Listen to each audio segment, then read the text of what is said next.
बिस्मिल्लाहिर्रहमानिर्रहीम। अस्सलाम वालेकुम। अनवार रमज़ान की खुसूसी ट्रांसमिशन में अफ्तार ट्रांसमिशन में K21 न्यूज़ के प्लेटफॉर्म से बरादरान इस्लाम आपकी मेज़बान रज़ा सैफ़ी आपको खुशामदीद कहती हूँ।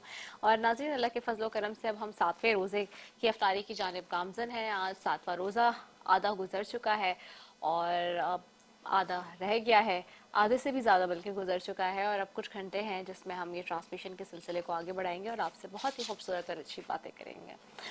अ, हमारी टीम जाहिर सी बात है पूरी, मैं हमेशा कहती हूँ कि पीछे भी एक लंबी चौड़ी टीम होती है जो बैठ के सोच रही होती है कि किस तरह से ट्रांसमिशन को डिज़ाइन करना है, आपके लिए क्या लेकर आना है, किस मौजू पर बात करनी है और किस तरह से करनी है और क्या चीज़ें अहम है और क्या नहीं। तो कल हम जब बैठे तो हमने सोचा कि जी क्या बात करें आज के मौजू पे और आज के हिसाब से क्या मौजू रखें, क्योंकि आपको पता है कससुल अंबिया में तो हमारा मौजू इस वक्त हज़रत यूसुफ अलैहिस्सलाम चल रहा है, जिसको आज मेरी कोशिश है कि हम ख़त्म करें और फिर कल से जो है नेक्स्ट उस पर जाएँ। तो लेकिन जो मौजू हमने ओवरऑल ट्रांसमिशन का रखा है उस पर अगर बात करें, चूँकि रहमत का अशरा भी है और हम बात कर रहे हैं इबादत व नेमतों और रब ताला की जो जितनी भी नेमतें हैं उनको समेटने की बात करते हैं, तो जो आज का मौजू है वो हम बात करेंगे कि नेकी के हवाले से। ये गालिबन मैंने पहले भी एक दफ़ा अपनी ट्रांसमिशन में इसके ऊपर बात की और लोगों का बड़ा अच्छा रिस्पॉन्स रहा था। और ये मौजू ऐसा है नेकी का कि देखिए, लोग नेकी तो करते हैं, आजकल के ज़माने में हम देखते हैं कि नेकी करते हैं, लेकिन लोग फिर नेकी करने के बाद जताते बहुत हैं, जताते हैं। कुछ लोग ये करते हैं कि जी नेकी, कहते हैं ना कि नेकी कर ली, लेकिन उसके बावजूद जो है उस नेकी का एहसान लोगों के ऊपर जता रहे होते हैं। और नेकी एक ऐसी चीज़ है जो बहुत ही, जैसे कहते हैं ना कि बीन बारीकी की लाइन है उसके दरमियान के, एक नेकी करना या एक किसी को जताना या दिखावा करना, तो इसके दरमियान एक बहुत बारीक सी लाइन है जिसका फ़र्क, जिसकी तमीज़ करना बहुत ज़रूरी है। बहुत बाज़ दफ़ा जाने अनजाने में भी लोगों से गलती हो जाती है और लोग कोई ऐसी बात कर देते हैं जो कि जिसकी वजह से उनकी वो नेकी ज़ाया हो जाती है, या जो बात उन्होंने जो काम किया होता है वो ज़ाया होने का खदशा होता है। तो क्या, क्यों, कैसे, इसके ऊपर बात करेंगे। लेकिन ट्रांसमिशन का सबसे पहले जो आगाज़ करते हैं वो रब ताला के आगाज़ से, उसके नाम से, उसके ज़िक्र से करते हैं कि उसका ज़िक्र ही दिलों को इत्मीनान बख्शता है, रूह को इत्मीनान बख्शता है। तो मेरे साथ जो है वो कारी साहब यहाँ पे मौजूद होते हैं, उनकी तरफ जाऊंगी। कारी मोहम्मद सानी मेरे साथ मौजूद हैं। अस्सलाम वालेकुम कारी साहब, कैसे हैं आप? आज कौन सी सूरत है जिसकी तिलावत कुरान पाक समात करें? सूरतुल सूरतुल रहमान। चलिए जी।